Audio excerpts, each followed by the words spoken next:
as well as recoilless rifles, petroleum in 55-gallon drums, and huge quantities of food.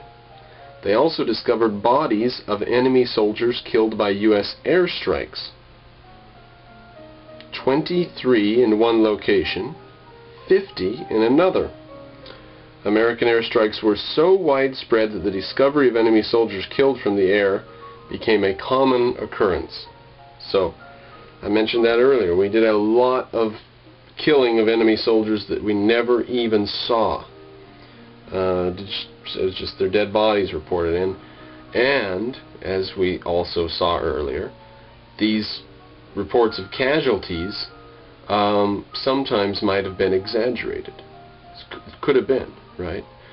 In fact, I don't know if we'll sample the story. I don't know if I put it, outlined it to be sampled, but there is this story that in one of these books here, these guys are out on patrol and they killed some gooks in a firefight, and then the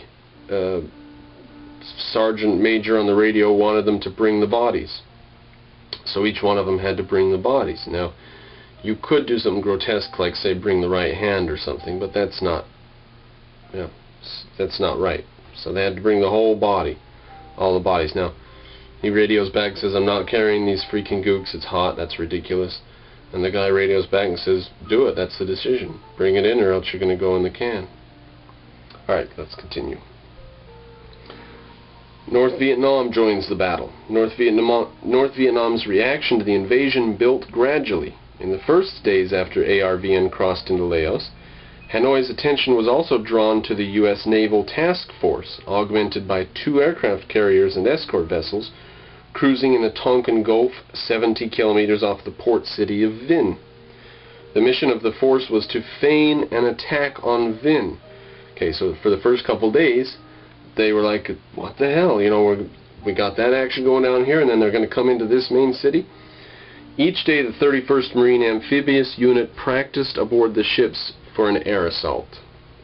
The helicopters went through the motions of landing troops without actually emplaning them, then flew to a point just beyond the 12-mile territorial limit. Jets from the carrier continually flew overhead as if providing air cover for a landing force. The possibility of an attack on Vinh seemed real enough that Hanoi moved some troops north from the DMZ to the Vinh region. They bought it. As the South Vietnamese build-up in Laos continued, however, Hanoi decided that the thrust in Laos was the real threat at hand, and committed the 70th Corps Communist troops to the battle. By early March, Hanoi had massed 36,000 troops in the Lam Son 719 area, outnumbering ARVN by more than a 2-to-1 margin. So they had numbers, if not the equipment. Now, war is terrible. It's a very scary thing. But listen to this. The attack was not going well in this one landing area. And as the helicopters come in to evacuate wounded, a number of able-bodied Rangers, these are North Vietnamese, not American troops, a number of able-bodied Rangers lost their nerve and tried to climb aboard the last medevacs leaving Ranger Base North.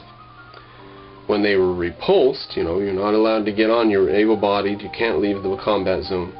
This is for wounded and we're full. They deserted by clinging to the runners and riding back to Vietnam, clinging to the runners of the helicopter. Now, they deserted, it says. Now, that means that was considered desertion because, I mean, they're on a military helicopter and they're going back to another military base, but they've deserted their commanded post, the field, you know. So, then the sight of ARVN soldiers clinging to helicopter skids to escape from Laos and the North Vietnamese became the enduring image of Operation Lam Son 719. That's what it came to be seen as. Poor North Vietnamese soldiers doing anything they can not to get into that battle. Now, their commanders were much less careful with their lives thrown around much more carelessly and so on. They had less equipment, less protection, so on and so on and so on. Given all that, would you fight for your freedom or not? And not that they should have bucked up and fought in Laos. Maybe they should have, say that or say yes or no. But these guys were not really willing to fight for their freedom. We had to either hand it to them the way we did Germany and Japan, or else they're not going to get it.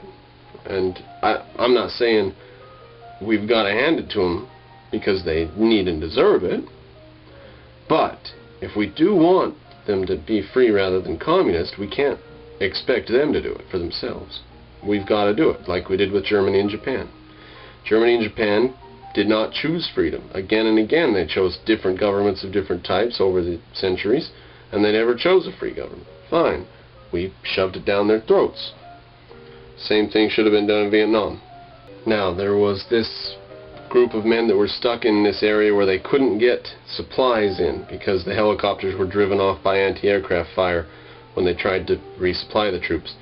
So, Colonel Pence suggested we'll just drop the supplies in by parachute because we got to get the men resupplied.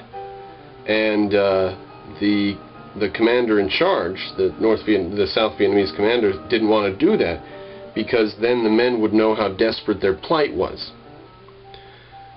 So, quote, over 4 days the number of casualties mounted and evacuation was impossible.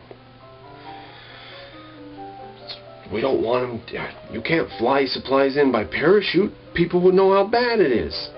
So what's the solution? Sit here and die. Brilliant. Well, to let them sit there and die. That was not made by someone on the ground in the field. That was made by someone commanding.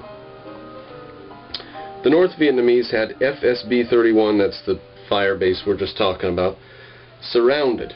The South Vietnamese had seen before the thinly armored PT-76 amphibious tanks, little more than armored cars.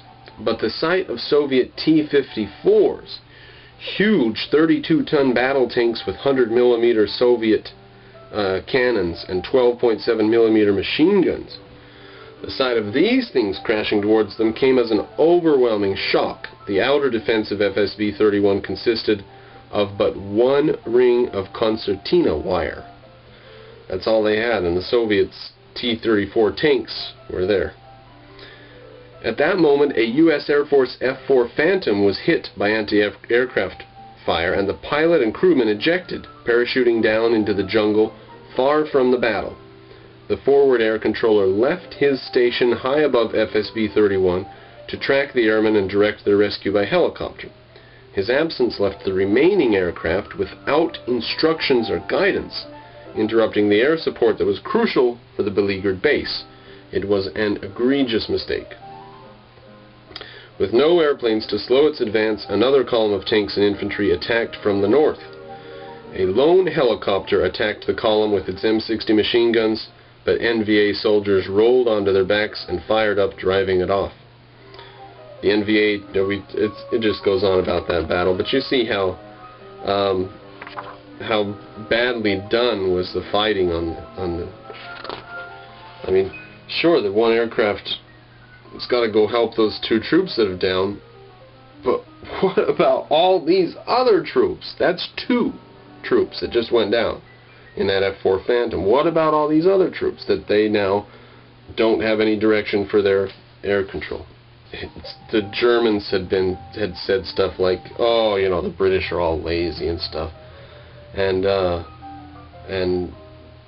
then during the war, when it turned out the British really had some pretty good soldiers, a German said, where will the British find their soldiers? They will find them. They will come. They'll come from the rugby teams and the universities and stuff. They'll find their they've got good soldiers. You know, before the war it's fine to say that, but then in the midst of battle, one Brit's worth 3 Germans, or one German was worth 10 Russians. That's true, but one Greek was worth 10 or 20 Persians, one American worth 5 Germans, and they're sticking to battle and doing what they need to do in the face of tough odds. And the South Vietnamese didn't have that at all.